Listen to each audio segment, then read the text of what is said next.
woke up this morning to come down to the office to start the show, record the show, and do Pigskin Frenzy on this chilly Thursday morning, I was thinking, and it just came into my mind. You guys already seen these, you already know, but it's a love story. I just thought about love story. No, not the Taylor Swift song Love Story, but a love stories, like movies, love stories. Animated. If you want to go animated, you got Beauty and the Beast. If you want to go long, drawn out, dramatic, you could go with a Notebook. Walk to Remember. A lot of these movies and films are love stories, right? You want to know a sporting love story? Thanksgiving and football. That is a sporting love story, especially when it comes to the National Football League and Thanksgiving. That is a sporting love story, because who doesn't love good football and watching the sport that they love, surrounded by their family and friends and eating wonderful food? I mean, it's great, right? It is great. It's Thanksgiving, football. It is a true love story. Why did you compare it to a love story? Because it just is. And that's what I thought about. It's a love story. Guys, welcome to Pigskin Frenzy on this chilly but wonderful Thursday morning. I am Joel Norris, and whether you're watching on YouTube, listening on Spotify, listening on Podbean, or listening on Apple, a big thank you for taking some time out of your Thursday to just sit back, watch, and listen to some NFL coverage presented by me. Now, if you're watching on YouTube, subscribe to the channel, like each episode, leave comments down below. Spotify, Podbean, and Apple, all you got to do is just share around with others and follow on there as well. We have X, Instagram, and Facebook. All you got to do is type in Pigskin Frenzy, follow, like the pages there. You'll get episode updates, news and highlights from across college and NFL football. These are trivia questions on Instagram stories. Go and answer today's NFL one, as well as all things up to date for Pigskin Frenzy. Guys, happy Thanksgiving. You notice how I said Thursday morning. Well, after this episode, I got to go get this episode done, straightened up. I got to go clean up, get out of this hoodie, throw on something nice and change so I can go over to my family's house for Thanksgiving. So I have a family too. I'm 23. I have a family too. I got to go celebrate Thanksgiving along just like everybody else here. But today we have an NFL episode. Keep plugging into Pigskin Frenzy. We're going to recap week 11. We're going to talk about week 12 and the weeks ahead of football. We're going to talk about, the top games heading in for week 12 of NFL action. And by the way, I'm not covering Thanksgiving games today. I'm not doing Thanksgiving Day games today. I'm doing all for Sunday, but there's some interesting games on tap for Sunday for NFL. We're just going to have to tune into that. We're also going to go into the injury report. And by injury report, I mean injury report. This game needs to be a lot safer. Guys, subscribe to the channel on YouTube. Keep plugging in on all audio platforms: Spotify, Podbean, Apple, Facebook, X, Instagram. Keep plugging into the socials and keep plugging into all things for Pigskin Frenzy. Let's start off with our Week 11 recap, and let's get this show on the road, because we don't have all day because we got Thanksgiving to attend to. So let's dive into Week 11, talk about the recap. Oh, man. Let's talk, guys. Let's talk about the Ravens and Bengals. By the way, 1-3 in my picks. If y'all just want to know that, 1-3 in my picks. Once again, I made another mistake picking against three teams. It just happens. It just happens sometimes. That's just the way the cookie crumbles when it comes to football and when it comes to this show, I guess. So Ravens and Bengals. Got this one wrong. I thought the Bengals were going to put up a good fight in this. I thought that it was going to be a lot closer, and it was going to be 31-30. I was wrong. Final score, Ravens 34, Bengals 20. Ravens 34, Bengals 20. Let's go with the stats really quick before we just break down the game. Lamar Jackson, 16 for 26 with 264 yards and 2 touchdowns, 9 carries with 54 yards. Gus Edwards, 12 carries with 62 yards and 2 touchdowns. Also 2 receptions with 8 yards. Keaton Mitchell, who said it was going to get a lot more playing time, according to head coach John Harbaugh, 8 carries with 33 yards. Odell Beckham, 4 receptions with 116 yards. Zay Flowers, 3 receptions with 43 yards and 7-yard carry. Nelson Aguilar, 37-yard touchdown catch. Mark Andrews, 2 receptions with 23 yards. I'll have an update on him in a minute. Rashad Bateman, 10-yard touchdown catch. The defense notched 5 sacks and played relentless. The highlights on defense were linebackers Patrick Queen and Roquan Smith, along with safety Marcus Williams. Queen racked up 11 total tackles, Smith racked up 10 total tackles, and Williams racked up 7 total tackles. Let's go with the stats for the Bengals here. Joe Burrow, 11 for 17 with 101 yards and 1 touchdown. He also had a 7-yard carry. Jake Browning, why are you mentioning the backup quarterback's name again? We're going to get into that in just a bit because kind of got some stuff to say about this. 8 for 14 with 68 yards, a touchdown, 4 carries with 40 yards. Joe Mixon, 16 carries with 69 yards, 5 receptions with 31 yards, and a touchdown. Trayvon Williams, 2 carries with 20 yards. Tanner Hudson, 4 receptions with 49 yards. Trenton Irwin, 3 receptions with 36 yards. Tyler Boyd, 3 receptions with 22 yards. Drew Sample, 2 receptions with 19 yards. And you were thinking, where's Jamar Chase in all of this? He's here. Jamar Chase, 2 receptions with 12 yards and a touchdown. The defense gave it their all and racked up 3 sacks. Safety Jordan Battle and linebacker Logan Wilson were the highlights for this team. Battle notched 11 total tackles and Wilson racked up 9 total tackles, but the Ravens just kept on pushing. Now, let's break this game down. I mentioned Jake Browning. Why? Because Joe Burrow's hurt. You already know that. It's not a spoiler. We're going to get into it in the injury report, but Joe Burrow's hurt. Before we get into that, though, let me just backtrack, because I can do that. Backtrack, and let's talk about the Ravens for a second. Here's what the Ravens need to do.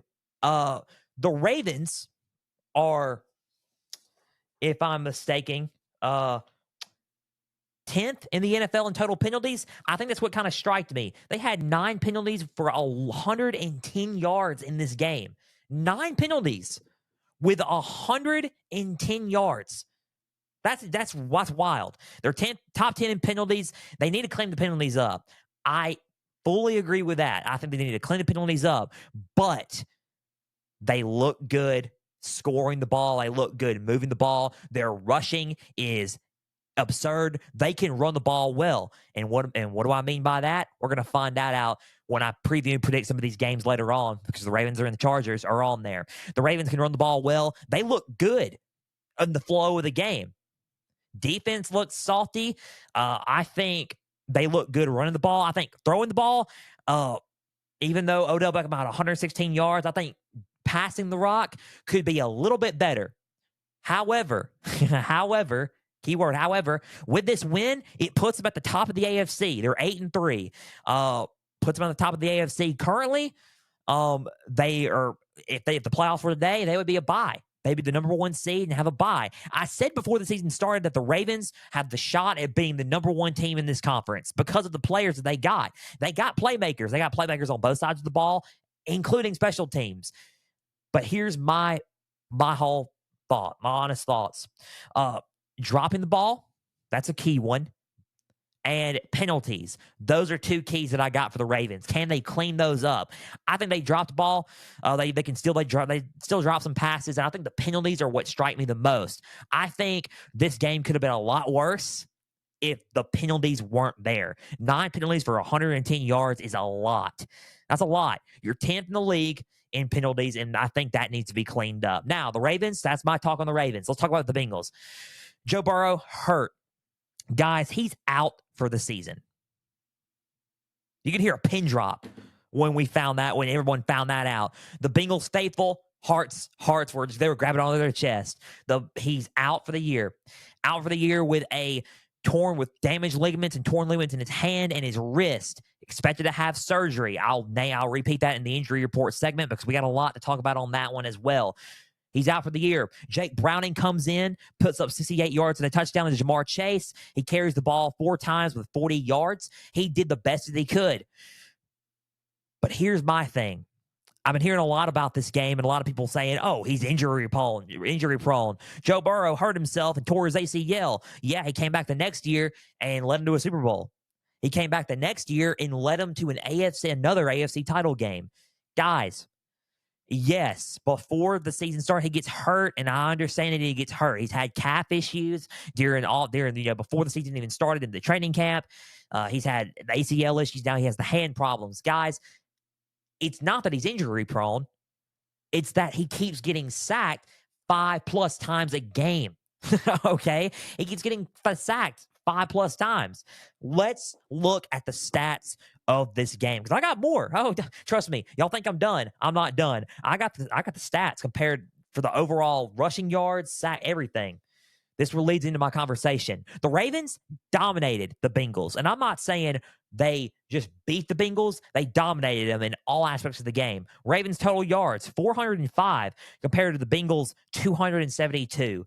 Ravens passing yards, 248. Bengals passing yards, 136. Ravens rushing yards, 157. Bengals, 136 rushing yards. Ravens yards per play, 6.8 compared to the Bengals, 4.6. They allowed 5 sacks. That is a big key in this. 5 sacks. I'm going to get to another interesting stat on Joe Burrow in a minute before we head to the next game and before we conclude this talk on the Bengals and Ravens. But when you look at the style of play, domination. Before Joe Burrow got hurt, domination. It just got worse when Joe Burrow got hurt. Now, 5 sacks. I said this. I said you have to protect Joe Burrow. You have to protect him. You did not protect him. Just going to say it out loud. You did not protect him. He's hurt, and we didn't protect him. I'm not saying, listen, I'm not blaming anybody. Injuries happen. But when you're getting sacked 4 or 5 times a game, that starts to take a toll on your body. Okay? Each week, it starts to take a toll on your body. And I think it just took a toll here for Joe Burrow. He hurt his hand. He's out for the year. That spells doom for the Cincinnati Bengals. Just going to put that out there, especially with a tough road ahead. The playoffs are uncertain at this point. Now, there's always an off chance, but right now, the playoff hopes are kind of dwindling for the Cincinnati Bengals. Interesting stat that I found in regards to former Colts quarterback Andrew Luck. Y'all remember Andrew Luck, the cerebral assassin. I'm not trying to quote Triple H from WWE, but Andrew Luck, the cerebral assassin at quarterback. He's been sacked 115 times in 55 games, 11 times in playoffs. That equals 126 total sacks.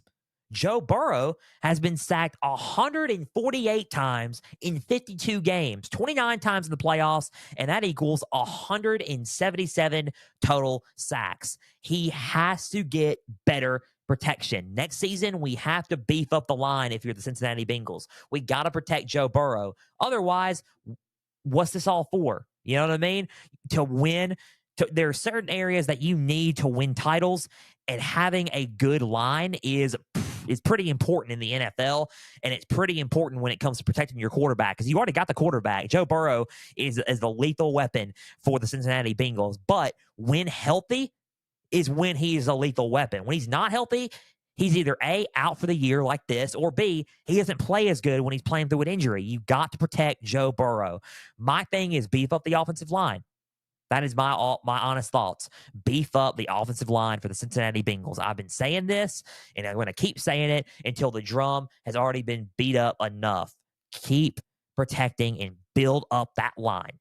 That's all I got to say. Ravens 34, Bengals 20. Ravens dominated the Bengals. Not close. They lead the division, and they also lead the AFC. Guys, Browns, Steelers, another AFC North game. Let's get after it. I said the Steelers were going to win. I thought the injury to Deshaun Watson was going to be, a critical factor, but it turns out it wasn't because that defense is the number 1 defense in the NFL now for a reason, and they're stellar. Final score, Browns 13, Steelers 10. I was wrong about this game. That's for sure.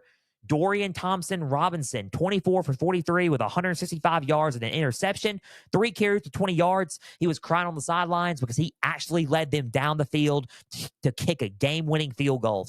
So good on Dustin Hopkins for kicking that field goal, and good on DTR, the rookie quarterback for the Browns, to lead them down to that game-winning drive. Kareem Hunt, 12 carries with 136 yards. Jerome Ford, 12 carries with 31 yards and a touchdown. 2 receptions with 8 yards. Elijah Moore, 6 receptions with 60 yards. David Njoku, 7 receptions with 56 yards. Amari Cooper, 4 receptions with 34 yards. And the defense racked up 3 sacks and fought hard in this game. It was led by linebacker Jeremiah Oyusu Koromoa and safety Grant Delpit. Koromoa racked up 7 total tackles, and Delpit notched 6 tackles. Let's go with the Steelers stats because I feel like Jaylen Warren played a sensational game for this team. Kenny Pickett, 15 for 28 with 106 yards, 4 carries with 9 yards. Jaylen Warren, 9 carries with 129 yards and a touchdown. He also had 3 receptions with 16 yards. Najee Harris, 12 carries with 35 yards. George Pickens, 4 receptions with 38 yards. Allen Robinson II, 3 receptions with 20 yards. Deontay Johnson, 2 receptions with 16 yards. And the defense played tough, and he did notch a turnover. Linebacker Landon Roberts was the highlight of this game with 15 total tackles. Let me just put this on here. 129 yards and a touchdown for Jaylen Warren. I'm just saying the Steelers played a good game.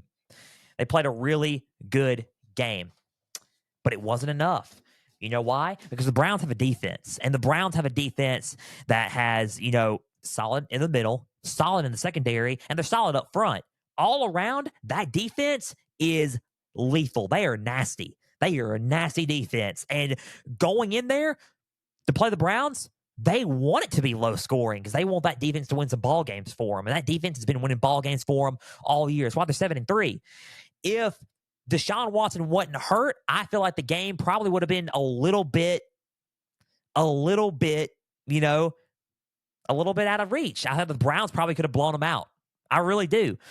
The Steelers' offense was kind of slow, not in the run. The running game was solid, but the passing game was a little bit iffy. The Steelers have now fired offensive coordinator Matt Canada after this game due to this game because of the offense. The offense is just kind of being a little bit slow, a little bit stagnant. And when you have playmakers like Kenny Pickett, like a George Pickens, like a Deontay Johnson, like a Jaylen Warren and a Najee Harris, I can go on. A Pat Freiermuth who is now back. You can go on. You can go on. And I think the offense just needs to be a little bit of a better guidance and more explosive plays. But besides just the running game, you need more explosive plays through the air, and they're not doing that enough. They're just not doing that enough. And I think getting rid of Matt Canada, turning the page to go to somebody else was the right call for the Pittsburgh Steelers. This game on offense was not the best. On defense, they gave it all they had. The Steelers in the run game looked solid. Jaylen Warren played an amazing game. Najee Harris made some good plays as well. The running game was fine. The passing game was just kind of not there. And the defense played really, really tough to keep them in it and make it close. But the Steelers dropped this one. And the Browns on defense, man, the injury to Deshaun Watson is tough. It really is. But Dorian,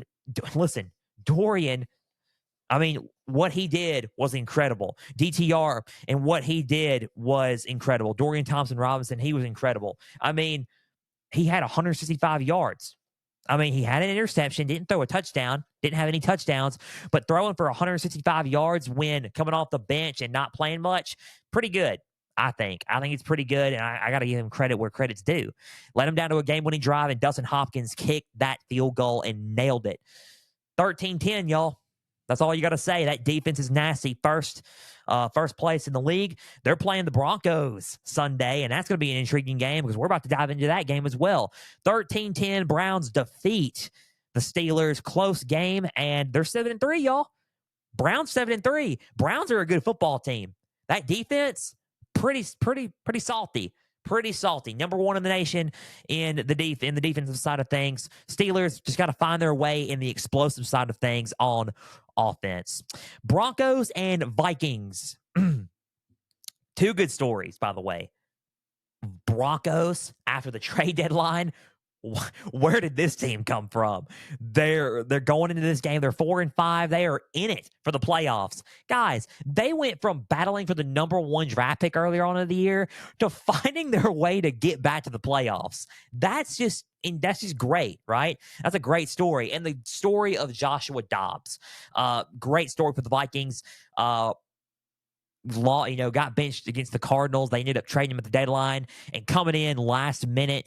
First week, not even knowing half the playbook, and then wins the game in Atlanta against Atlanta. What a good game! I mean, what a good game, and what a good good story that was for Josh Dobbs. So I put the Vikings to win this game. I felt like their rush defense and their defense was going to hold them enough and pressure Russell Wilson enough. They did, but Russell Wilson just kept on fighting back. Final score, Broncos 21, Vikings 20.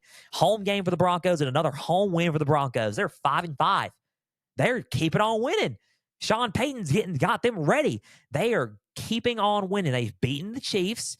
They've beaten the Bills. Now they beat the Packers, the Chiefs, the Bills. Now they're beating the Vikings. They're doing it. They're winning ball games. 5-5. Russell Wilson was 27 for 35 with 259 yards and a touchdown. Javonte Williams, 11 carries with 37 yards, 2 receptions with 16 yards. Samaje Perine, 7-yard carry, 7 receptions with 60 yards. Cortland Sutton, 4 receptions with 66 yards and a touchdown, and that was the touchdown that sealed the game for Russell Wilson and the Denver Broncos. Jerry Jeudy, 5 receptions with 58 yards. Jaleel McLaughlin, who's been coming into his own in this offense for the Denver Broncos, 5 receptions with 14 yards. The defense racked up 2 sacks and forced not 1, not 2, but 3 turnovers, including an interception by defensive back Jaquan McMillan. Linebacker Alex Singleton was the highlight of this defense with 16 total tackles. Let's go with the Vikings really quick. No, Justin Jefferson did not come back. Joshua Dobbs, 20 for 32 with 221 yards and a touchdown with 1 interception, 8 carries with 21 yards and a touchdown. Alexander Mattinson, 18 carries with 81 yards. Ty Chandler, 10 carries with 73 yards, 4 receptions with 37 yards. TJ Hawkinson, 4 receptions with 55 yards. Josh Oliver, 4 receptions with 47 yards and a touchdown. Jordan Addison, 3 receptions with 44 yards. And Brandon Powell, 3 receptions with 32 yards. The defense racked up 2 sacks and played with toughness. Linebacker Evan Pace Jr. was the highlight for this defense with 9 total tackles. Something about this Broncos team, man. I just don't know what it is yet. I got to put. They have a tough game Sunday against the Browns. We're covering that one. We're covering that one. We're going to talk about that one later on. But when you look at it, something about this Broncos team, man, I just can't really put my finger on it. I don't know what happened between before the trade deadline and after. Something was said. Something happened. I just don't know what it is. Their defense has been playing kind of stingy. Okay at times. They still got a lot of things to work on defense. I'm going to get to that when we talk about the Broncos and Browns game Sunday. But they're fighting. They're not the best team, but they're fighting. They're literally boxing out there with everybody and putting up a fight. They're 5-5. They keep winning. They got a shot at going to the playoffs. Who knew? That's what I'm thinking. I said that last week. Who knew about this Broncos team? I for sure didn't. I didn't have the Broncos in it. Honestly, I really did not. I didn't have the Broncos in it. I had them last in the AFC West. Okay? I had them last in the AFC West division. Now, the Broncos are coming into their own. Russell Wilson still atop of the leaderboard when it comes to some touchdowns. I think that Russell Wilson has been quietly playing like how he used to. No one's noticed it. I'm starting to notice it now that Russell Wilson's quietly playing like he was when he was leading the Seahawks to the promised land. So the Broncos, to put it in Russell Wilson's word, guys, Broncos country, y'all are starting to ride. Y'all are starting to ride. 5-5 on a huge winning streak right now, and y'all played pretty solid football game against a pretty tough team this past Sunday. So credit to the Denver Broncos. The Vikings, my only question is, when is Justin Jefferson coming back? I think Justin Jefferson is a big part of that game plan and a huge part of that team. His weeks have been, he was supposed to return to week 11. He has not returned in week 11. It's week 12. He has not been activated from IR yet. He says the hamstring's getting better, but I feel like they're starting to protect him a little bit, which is fine. I would protect your best player as long as you can. but eventually the team's going to start to need you soon. So we just got to figure out when the right time for him to come back is. Justin Jefferson is a big part of this team. Now, Josh Dobbs gave it all he had. I just felt like he was pressured. He was pressured a lot. The defense got him, and he forced 3 turnovers. 3 turnovers. There were fumbles, two big fumbles, and 1 interception that was crucial in this game. And I feel like that's why the game got close in this. I think that those turnovers by the Vikings kind of just ended up giving Denver a little bit of edge. And the Russell Wilson just brought them down the field and, tossed a dime to Cortland Sutton for the win. And I think those turnovers proved to be crucial for this Vikings team. Long season ahead. Vikings are going to start. Vikings are going to try to come back from this, and I fully believe that they can. Broncos still riding a high wave of momentum, but the schedule does not get any easier. The next 2 games they got are the Browns and the Texans, and those 2 teams have been playing solid. So we're going to see what happens between those 2 teams, and we're going to see what happens from here on out. Broncos 21, Vikings 20, final score there, and the Broncos are going to keep on rolling. They're 5-5. Vikings are going to go out to the drawing board and at 6-5. So Eagles, Chiefs, Super Bowl 57 rematch. The Battle of the Kelsey brothers are upon us once again. And I watched that game back and forth. Chiefs were up 17-7 at the half. And then they didn't score at all in the second half. The key conversation that we're about to have. Second half. Final score. Eagles 21, Chiefs 17.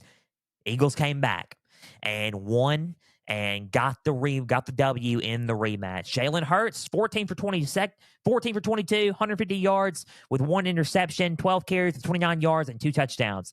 DeAndre Swift, 12 carries with 76 yards and a touchdown, 3 receptions with 31 yards. Devontae Smith, 6 receptions with 99 yards.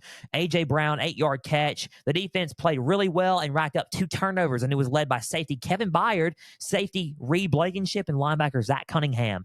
Byard notched 8 tackles and an interception. Blankenship racked up 7 total tackles, and Cunningham also racked up 7 total tackles. Let's go with the Chiefs here really quick. Patrick Mahomes, 24 for 43 with 177 yards and 2 touchdowns with 1 interception. 6 carries with 38 yards. Isaiah Pacheco, 19 carries with 81 yards. Clyde Edwards-Helaire, 2 carries with 20 yards. Kadarius Toney, 2 carries with 14 yards, 2 receptions with 12 yards. Mecole Hardman, 2 receptions with 12 yards. Same stat, kind of interesting. Rashee Rice, 4 receptions with 42 yards. Travis Kelce, 7 receptions with 44 yards and a touchdown. Justin Watson, 5 receptions with 53 yards and a touchdown. And the defense was stellar the whole game. That defense played hard. And they racked up 5 sacks, forced 1 turnover. And Chris Jones, defensive lineman, notched 5 tackles and 2 sacks. Defensive back Trent McDuffie racked up 4 tackles and 2 sacks. Defensive back and linebacker Drew Tranquill both had 7 total tackles. So let's go with the Eagles really quick. Good win, strong win. You're 9-1. Second 9-win. 5 9-win starts. Now, and each time they've had that. This is their 5th 9-win start. And the 4 times they've had that previously, they've gone to the Super Bowl. So we'll see what happens from here on out. They may be Super Bowl bound. Who knows? We'll see what just happens. But the Eagles on offense are still trying to find that rhythm. New play callers in for the Eagles, and I feel like they're still trying to find that rhythm for, just trying to find that rhythm, right? Some of their plays, and if I can just take a moment and look at, look at everything for the Eagles. Brian Johnson, the play caller. Now, I want to know, the bio and the stats for Pigskin Frenzy here. Don't worry about it. So, they're still trying to find a rhythm on offense. They looked a little sluggish. Now, when you look a little sluggish, it's kind of hard to say that when Jalen Hurts, ran for 2 touchdowns, 29 yards, and DeAndre Swift ran the ball a lot as well. So DeAndre Swift and Devontae Smith were 2 key factors into this game. Devontae Smith threw up Hurts threw a bomb down the field to Devontae Smith, calls the first and goal. They ended up scoring. Jalen Hurts' second touchdown of the game, made it 21-17 and took the lead late. Now, Eagles was a little bit sluggish on offense to start out. Now, second half, they came into their own in the second half and ended up picking the pace up a little bit, ended up winning the game. Brian Johnson, they're still getting used to him, but hey, it's fine. It's a work in progress still. Work in progress it may take you a little bit a long while than others, and it may take you more time than others, but it's going to start to get in the groove. You start to get into the groove, and you'll find a way. That's why I couldn't put it together. I was like, the Eagles start off sluggish for some reason when it comes to their offense, but I now figured it out. New play caller.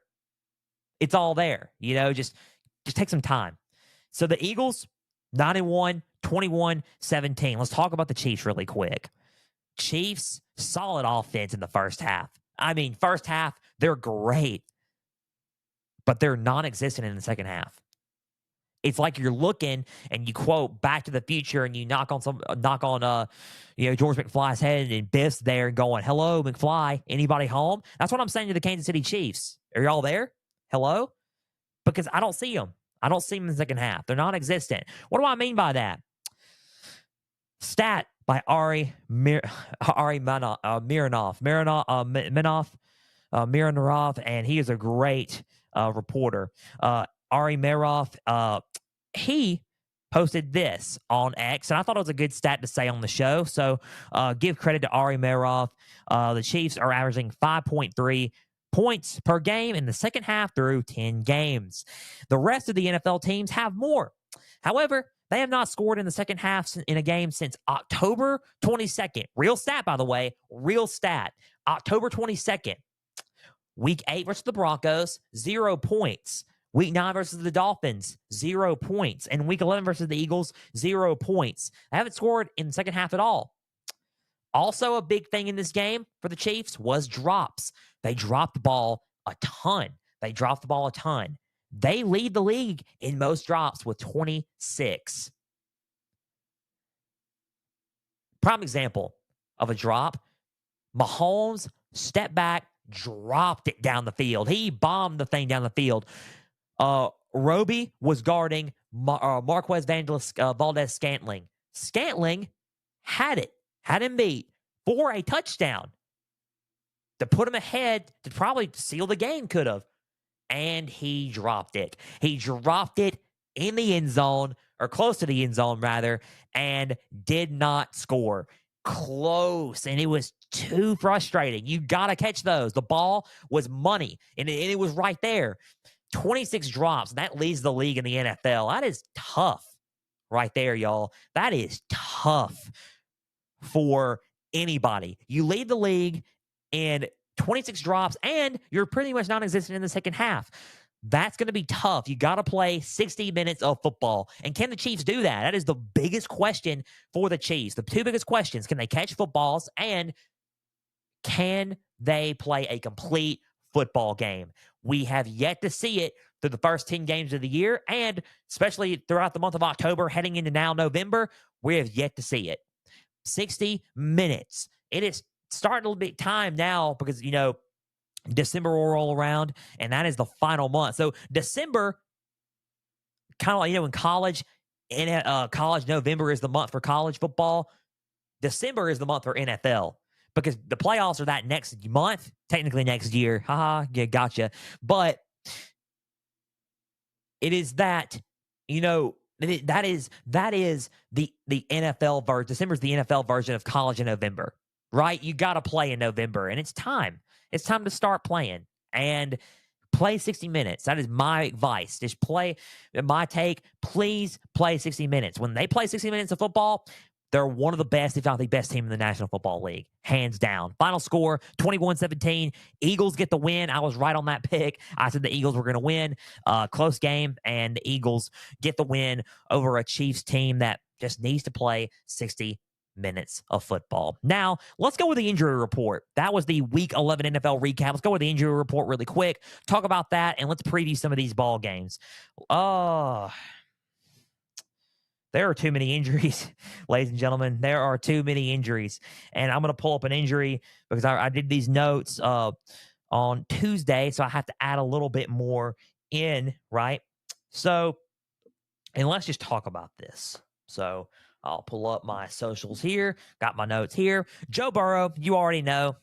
He is out for the rest of the season after tearing ligaments in his hand, and he will get surgery. Tough break there. We got to figure out what the Bengals are going to do next. That's going to be the tough part. What are the Bengals going to do next? I know Jake Browning's a good option. He showed some promise late in the game against the Ravens, but Joe Burrow's going to not being there is going to hurt, and I know it's going to hurt. It's just tough for your chances in the playoffs. Your chances are now hurt. You didn't need to lose against the Texans.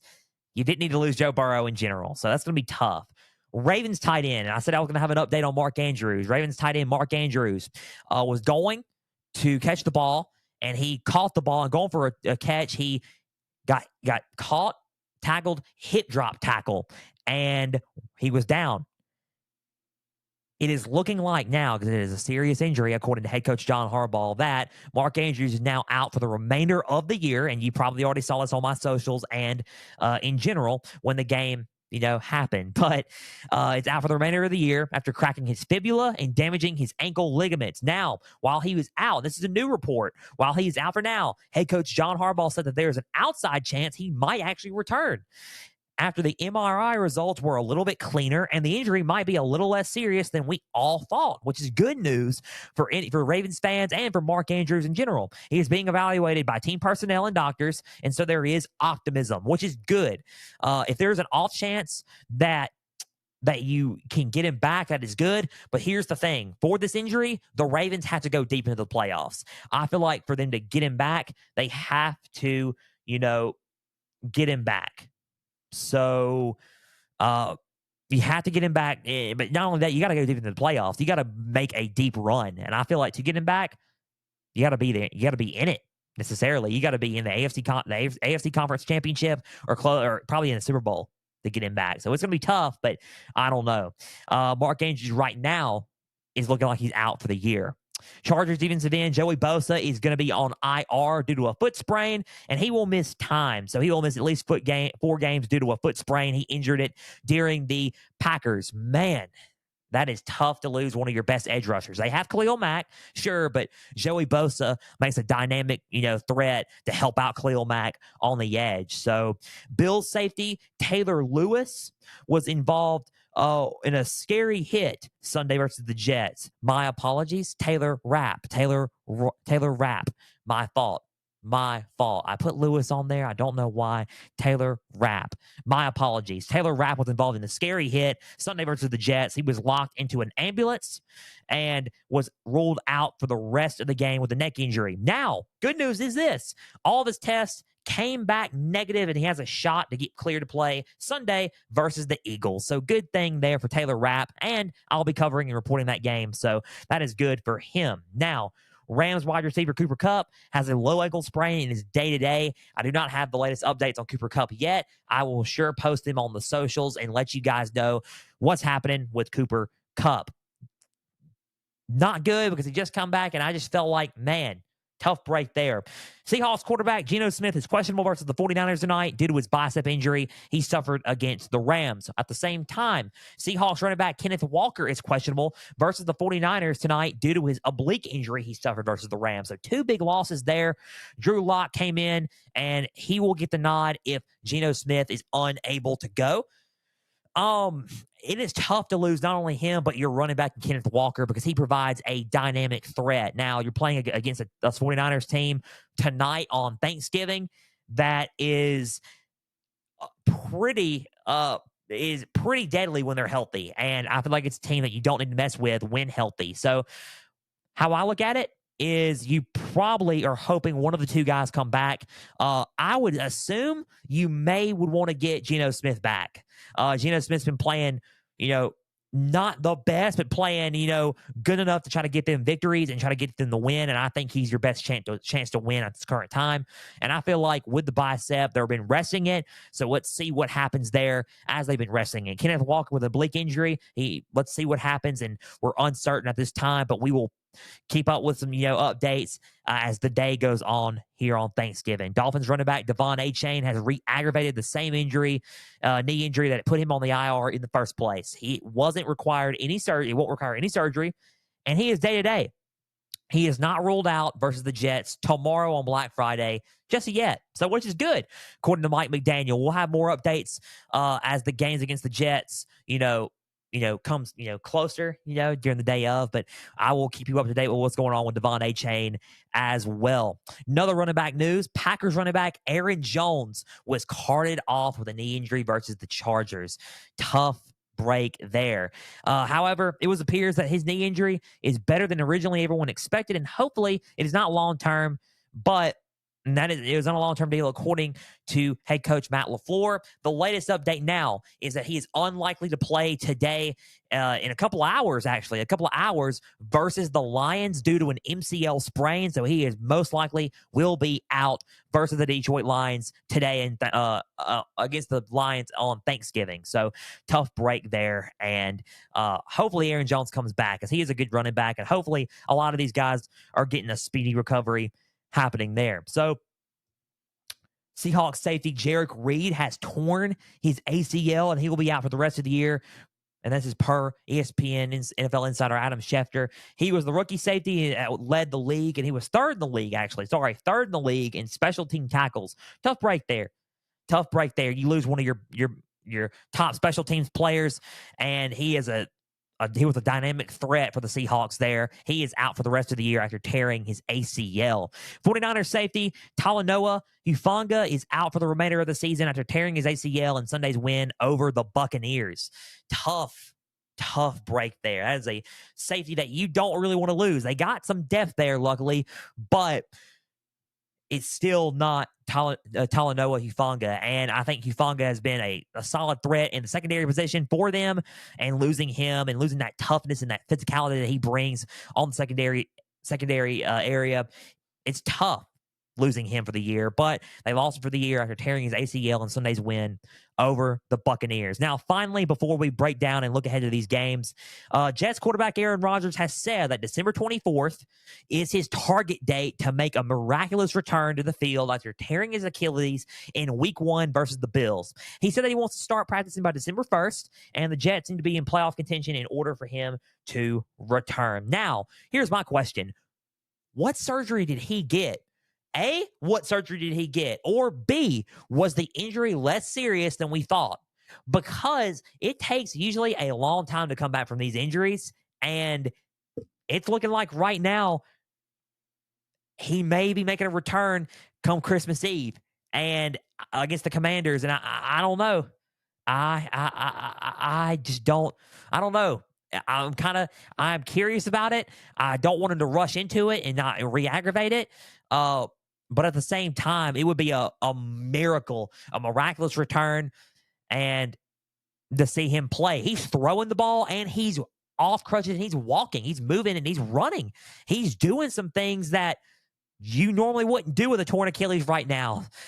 So it was either A, I think less serious than he thought, or he got a type of surgery that was just, that was there. Let's just put it that way. That had some money involved, and that was going to make him a lot better, a lot quicker, and a lot stronger to come back on and to play this season if the Jets were in playoff contention. So we'll keep you updated on everything with the injury updates.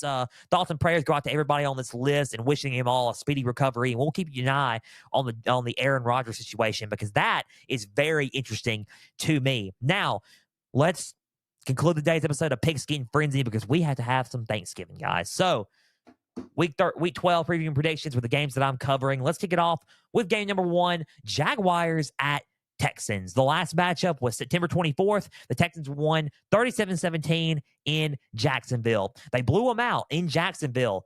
20-point win. Are they going to try to do that at home? Let's see. Texans are on a hot streak, but the Jaguars, they're still 7-3, and they can do it.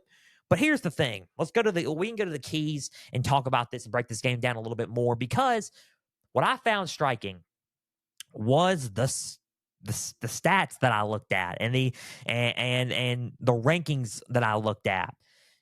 The key here to this for the Jaguars, you got to find a way to rattle CJ Stroud.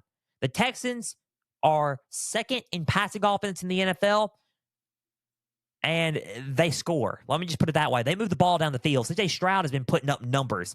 If you haven't seen it by now, you can watch it Sunday at noon Eastern or 1 Eastern against the Jaguars.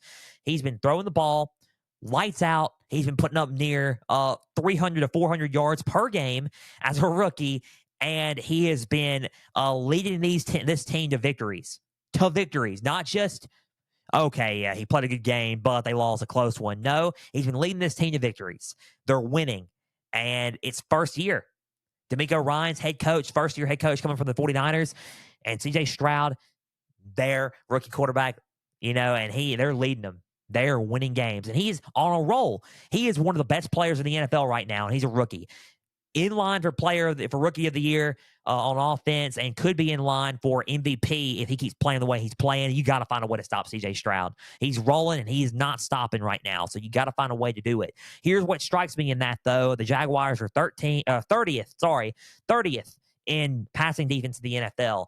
That is a big problem when CJ Stroud just launches the football there. That is a big issue there. So we're going to have to see if the Jaguars can bump that up and try to slow down CJ Stroud and find a way to rattle him. Key for the Texans, try to find a way to run the football with Devin Singletary. And it's hard because Devin Singletary, yes, he put up a pretty good number against the Bengals, but when you look at it and listen and just feel it, man, Jaguars are 5th in rushing defense, and the Texans are 25th in rushing offense.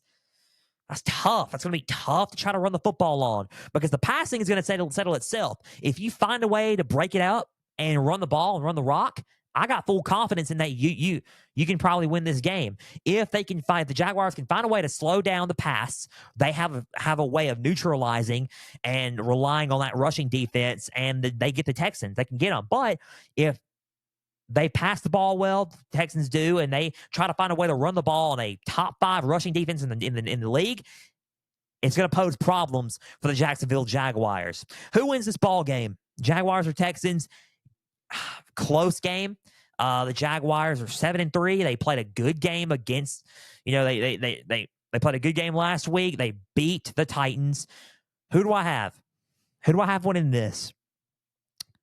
You got to give me the Texans right now. I think the Texans are just too hot. I think Jaguars played a good game against the Titans, but this is the Texans. The Texans are a lot better. I think the Texans are on a win streak right now. They've been rocking and rolling. You got to give me the Texans. I think the Texans with CJ Stroud is doing it. He is, he's not slowing down, and he is looking like this team could be a legit playoff contender if they keep playing the way they're playing. I think the passing is too hard for the Jaguars to contain, and I think CJ Stroud gets them, and I think the game will be fairly close at first, but then I think the Texans will run away with it.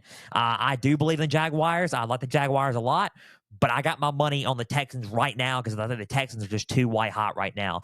Texans 38, Jaguars 24. 38-24. Texans 38, Jaguars 24. Jaguars move to 7-4, and the Texans move up to 7-4 as well. Now, Browns and Broncos. Browns at the Broncos. Cleveland heading to Denver, and Browns are 7-3. Broncos are 5-5. When I look at this game, it is a game where it's conflicting. It's tricky because this is a team in the Browns that got a stingy defense, and they're in it right now.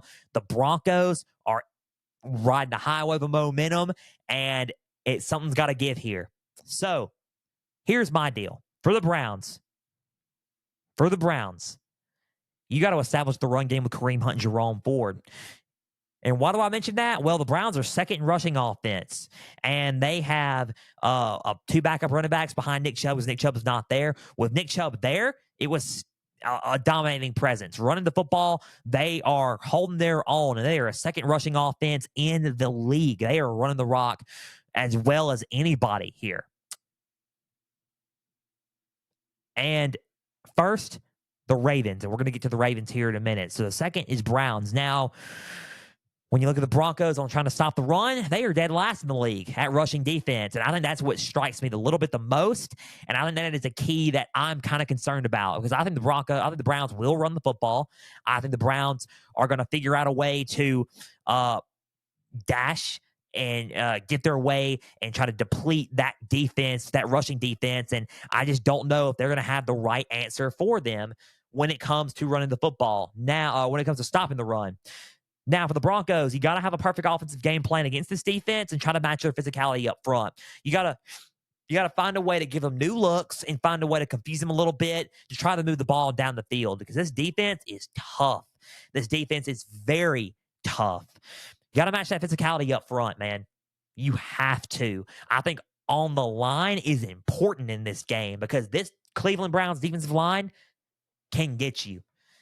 They can add some pressure, create a couple of sacks, and create some chaos, and force you to make some bad throws and even turn the ball over if need be. So you got to have a perfect offensive game plan. You got to if you're Russell Wilson, you got to design some new things up, add some new schemes that they're not used to seeing, and they haven't really prepared for. And you got to match up their physicality up front. Block.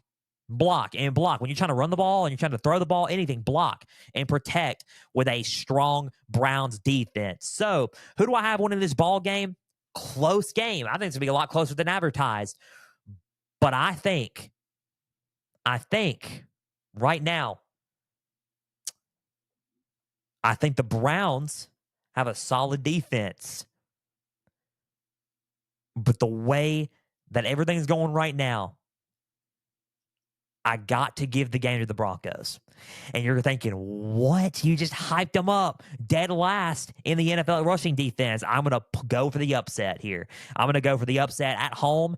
I think the quarterback thing is too iffy on my part to see anything, because you can have a good defense, but you have to have a solid enough offense to move the ball on. And I think the running game could get them for sure, but I think quarterback is my biggest question for the Browns right now. I like DTR. He's a good, solid quarterback and good option, but I just think that right now, when it comes to quarterback play, Russell Wilson's been fighting, and I think they don't slow down here, and I think this is where the Broncos get them. I think they upset the Browns here and move to 6-5, while the Browns move to 7-3. Final score, close though, very close. Broncos 24. Browns 21. Broncos 24, Browns 21, and the Broncos get the Browns Sunday and upset them at home. Now, Ravens at Chargers. This is Sunday Night Football, ladies and gentlemen. Sunday Night Football on NBC with Mike Trecco and Chris Collinsworth on the call. 8-3 Ravens. Chargers are 4-6. Now, here is the keys to the game. If you break both things down, what I was really impressed with the Chargers was I liked how they played against the Jets. I liked how they played against the Lions. They lost, but they played a good game. Didn't look all that impressive against the Packers, though. It's kind of the consistency. I need to see consistency from this team. They are too good of a football team. They got the talent to beat anybody, to be not consistent. You already know my thoughts on the Chargers. I've mentioned it too much. Let's go with the keys for this game. Lamar Jackson just has to pass the ball efficiently. The Ravens are 19th in passing offense in the NFL, and the Chargers are, well, they're last in passing defense in the NFL. They are last. And even though they're 19th, it's not their expertise in this. They're more of a running group. I think throwing the ball well in this one is going to help increase their chances into, making more explosive plays and to trying to sew up the game, for the Ravens. So passing the ball efficiently is my thing for Lamar Jackson and the Ravens right now. Chargers are last, and they really, with the talent they got, it's a shame because they got some good secondary. They got Asante Samuel, Derwin James, and they got some good corners and then some good safeties to try to stop that just trying to stop the pass, and they can't. So I don't know what. I guess it's coaching. I don't know what's happening, but you already know my thoughts on it. I'm not going to keep on going on with it. For the Chargers, you got to find a way to slow the run down, and I mean that wholeheartedly because the Ravens are first in rushing, and when they run the ball, they are number one. Now the Chargers are 11th in rushing defense. They are near at the top 10, or a one off from being a top 10 team in rushing defense, and they just can't stop the pass. So they can slow down the run a little bit. They just can't stop the pass for some reason. So it's a blend of both, man. You slow down the run and make them pass, but if you make them pass, you can't really stop them that well. So it's kind of like an iffy thing. So it's looking like the Ravens could beat you in other ways, maybe. So let's see what happens. But I would slow the run down and slow what they do down when it comes to speed and intensity through the run. I think Lamar Jackson included. Solid running back there. Gus Edwards and Keaton Mitchell also included in that as well. Just slow the run down against the Ravens and just try to contain them, when they put the ball, when they are on the ground and doing a consistent ground game. I would just try to find a way to control that and contain that. Who wins this ball game? I think this game's going to be a lot closer than advertised. You're going to think, wow, really? You've been kind of saying that on the Chargers all year. I think it's going to be closer than advertised. I think the Ravens get the win, though. I think the Ravens will win this ball game. They'll go to 9-3, and they'll beat the Chargers. I honestly think that the Ravens get them by a score of 31-28. I think it comes down to a field goal, tied game, and Justin Tucker kicks a late one and wins the game late. 31 Ravens, Chargers 28, and Chargers move to 4-7, while the Ravens move to 9-3. Last game, and before we conclude today's episode of Pigskin Frenzy, because I have to go get ready for Thanksgiving. Bills at Eagles. Bills won. They played a great game against the Jets, and they played, they played solid. Did give him the old college try fist there, but they played solid. Josh Allen yelled, "I'm back," while also throwing an interception. Was that a subtle roast? I don't know. But I don't know just yet. The Eagles are 9-1, and they go to Lincoln Financial Field. Ooh, that's going to be tough. And I say that because the Bills need this one. The Eagles are in it regardless. The Bills need this one. The Bills need this win bad. I think, and this is just how my heart views this. Eagles kind of sluggish on offense. They got off to a slow start, but they find the way to win ball games. They just find a way to win it. The Bills they got rid of Ken Dorsey. They have Joe Brady as their interim offensive coordinator, and they were moving the ball around a lot, kind of like how LSU did in 2019, right? So let's just see what happens there, and let's just see what goes down in this game. It should be a fun one. Here's the keys to this: Josh Allen needs to play a sensational game. He needs to play like MVP Josh Allen, like the guy that we were voting on him to win the MVP, and he needs to ball out. He needs to ball out like a top 5 quarterback, and that means protecting the football. He has the most turnovers in the league at 15. At 15, he has turned the ball over 15 times. It is hard to imagine a top 5 quarterback like a Josh Allen to turn the ball over 15 times. It's unbelievable. It's unbelievable. I cannot believe that stat. But he's turned the ball over 15 times. He's got to play a sensational game, and he's got to protect the football. He's got to protect it. And now, if you're the Eagles, you got to limit the weapons around Josh Allen, because once Josh Allen goes, you hear the snap on my microphone. You hear it. He goes, okay? He goes, and he's not stopping. He's white hot, and it's hard to stop a white hot Josh Allen. So what do? You limit the weapons around him, i.e. a James Cook, i.e. a Dalton Kincaid, and i.e. a Stephon Diggs and a Gabe Davis. You limit the weapons around him. You shut them. You contain them. You limit them. If you limit the weapons around them from doing a lot of production, and not only that, limit their possessions, then Josh Allen doesn't really have anything else to do, right? And the Eagles can sew it up. I think this game's tricky because the Bills need this one. The Eagles don't really need it, but if you want to just do a thing here, it could be a close game, and it could also not be a close game. So, and that's what I'm kind of fearing a little bit. So, who do I have winning this ball game? And I'm just going to say on this one. It's tricky. I think it's going to be tough on the road. Right now, though, I think backs are against the wall. They come out and they play hot. They play hot. But I think right now, the Eagles are too tough right now. And I think the Eagles get the win. Close. The Eagles get the win. I think Josh Allen and them are going to come out hot, come out swinging, but the Eagles get the win close. Score 28-27. I said the Eagles win 28-27. Eagles 28, Bills 27. A point victory for the Eagles, and the Bills dropped to 6-6. The Eagles dropped to 10-1. I low-key kind of hope the Bills try to make that, make that the opposite, because they need a win here. They desperately need a win here. Guys, thank you for joining us here on Pigskin Frenzy, and that is all we got for today. We're on YouTube and all audio platforms, guys. Subscribe on YouTube. Like each episode, leave comments down below. Follow and share around with others on Podbean, Spotify, and Apple. X, Instagram, and Facebook. All you got to do is just type in Pigskin Frenzy. Follow, like the pages there. You'll get episode updates. You'll get news and highlights from across college and NFL football. And you will get trivia questions on Instagram stories. Go and I'll answer today's, as well as all things up to date for Pigskin Frenzy. Guys, happy Thanksgiving. Go enjoy today. I got to go get ready. I got to go get changed. And we will see you guys Tuesday for another edition of Pigskin Frenzy. We're going to break down all things college football from Showdown Saturday. Guys, I'm Joel Norris signing off. Have a happy Thanksgiving. And for everybody out there, stay course.